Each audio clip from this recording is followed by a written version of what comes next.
c'est l'OTAN, je vais tenter de vous la démontrer. Alors maintenant, comme je vous l'ai fait comprendre, les gens ont peur, Donald Trump nous lâche en Europe.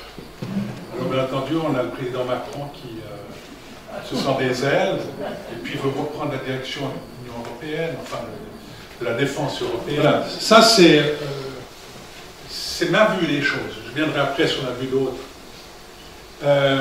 C'est pas le sujet de mon exposé, je l'ai dit. Ma question, c'est est-ce qu'on peut en vouloir au président Trump? Je vous l'ai dit depuis, ça fait 40 ans qu'il tient le même discours. Allez, cette espèce de vieux ringard. Mais malheureusement, et tout le monde était sûr que c'était Kamala Harris qui allait remporter. Donc l'affaire était vendue. On a même eu Patrick Sauce sur BFM TV qui nous disait la veille du résultat. Oh, ici, impossible de trouver quelqu'un qui pourrait voter pour Trump. Ou pour Kamala Harris, c'est tellement serré, tellement serré. Et puis le lendemain, le même Patrick Sauce qui nous dit « Ah, j'osais pas vous le dire, mais on sentait que c'était Trump qui allait gagner. » Patrick Sauce, sur BFM TV. Moi, je dis, c'est la fable de La Fontaine. C'est la fable de La Fontaine. Donald Trump vous dit, vous chantiez, j'en suis fort aise, eh bien, dansez maintenant. Moi, j'ai investi, enfin, mon pays, l'Amérique, a investi sans cesse dans la défense de l'Amérique, dans la défense de l'Union, de l'Europe. Et puis, il est temps peut-être que vous passiez à la caisse. Est-ce que vous êtes d'accord de jouer au tennis, c'est-à-dire de profiter des installations du club de tennis ou du club de golf, quand vous savez qu'il y a des gens qui ne payent pas leur cotisation? Je ne sais pas. Je ne défends pas Trump, je vous dis un petit peu ce qui se passerait dans la réalité. Puis le traité de l'Atlantique Nord, il n'a pas été dénoncé, même Marco Rubio, hier ou avant, non, je crois que c'était avant-hier, il a dit qu'il ne lâchait pas l'Europe. Alors est-ce qu'on peut faire confiance à Marco Rubio? Savoir. Enfin, il n'a pas été dénoncé, ce traité. Et puis l'article 5, il n'a pas été modifié. Mais malheureusement, il n'y a pas beaucoup de gens qui ont lu l'article 5, ou qui ont lu le traité, dont l'article 5. C'est comme quand on vous parle de, ce qu'on appelle ça, du mémorandum de Budapest pour la guerre en Ukraine, lorsqu'on vous parle aussi de Minsk 1, Minsk 2, non, c'est pas Minsk. C'est Minsk 1, Minsk 2. Il n'y a personne qui l'a lu. Il y a Jacques Beau qui l'a lu, qui a lu le truc. Il n'y a que Jacques Beau. Les autres, les politiciens n'ont jamais lu. Je vous le dis, ils ont signé parce que leurs collaborateurs ont dit que c'était bon. Mais à part Jacques Beau, je ne connais personne qui a lu ça. L'article 5, je suis persuadé qu'il ne l'a pas lu. Il vous faut le lire. Lui, il dit, ah, c'est la clause mousquetaire, la clause mousquetaire. Donc, il y a la clause mousquetaire. La mousquetaire, c'est une personne qui est attaquée, puis tous les autres viennent attaquer derrière pour prendre sa défense. Mais c'est pas comme ça. Lisez l'article 5, vous verrez que chaque État décide de manière souveraine comment il va venir défendre celui qui est agressé. S'il décide, si un État dit, bon, moi, je n'ai pas envie d'imaginer Erdogan, il dit, non, moi, je suis la Turquie, je ne veux pas aller attaquer la Russie. Par contre, je suis prêt à fournir, mettre ma diplomatie à disposition. Puis je vais aller discuter avec. C'est ça l'article 5. Ce n'est pas un truc où tout à coup, tous les États qui viennent à la rescousse, ils doivent discuter souverainement. Alors maintenant, le réarmement européen, ça c'est aussi un phénomène. Madame Ursula von der Leyen qui nous dit 800 milliards d'euros, dont 150 milliards du fonds de compensation. C'est quoi le fonds de compensation? C'est l'argent que l'Union européenne donne aux petits États qui n'arrivent pas à tourner. Ça, c'est le fonds de compensation. Et je vous rappelle que si on signe les accords,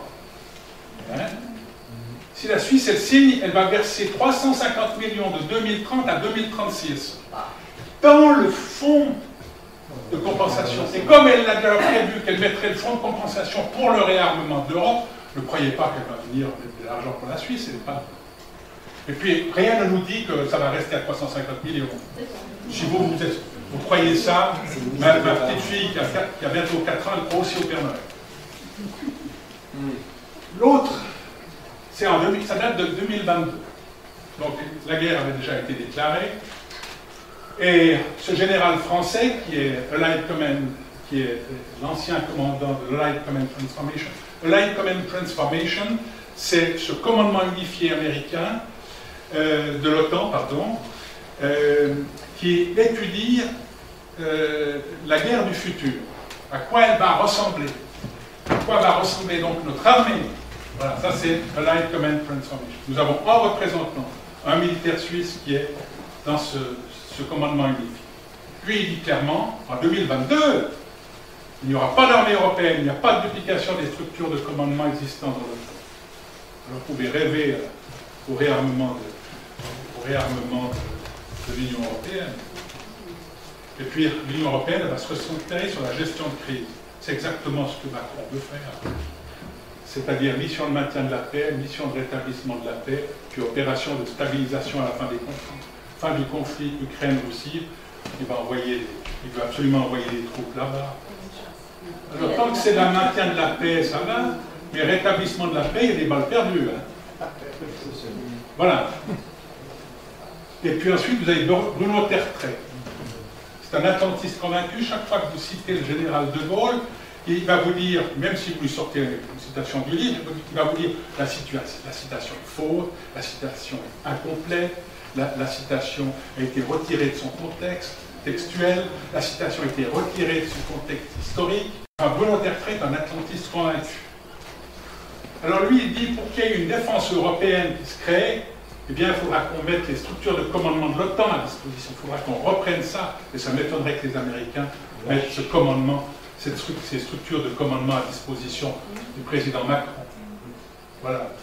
Et puis, je termine par ça. Excusez-moi, mais ça, c'est un tout venant, un tout ménage que vous avez dû recevoir. Contrairement à M. Macron, on n'emploie pas le même langage. Par chance. On ne dit pas les Russes vont être là. Enfin, on vous dit qu'il y a une catastrophe.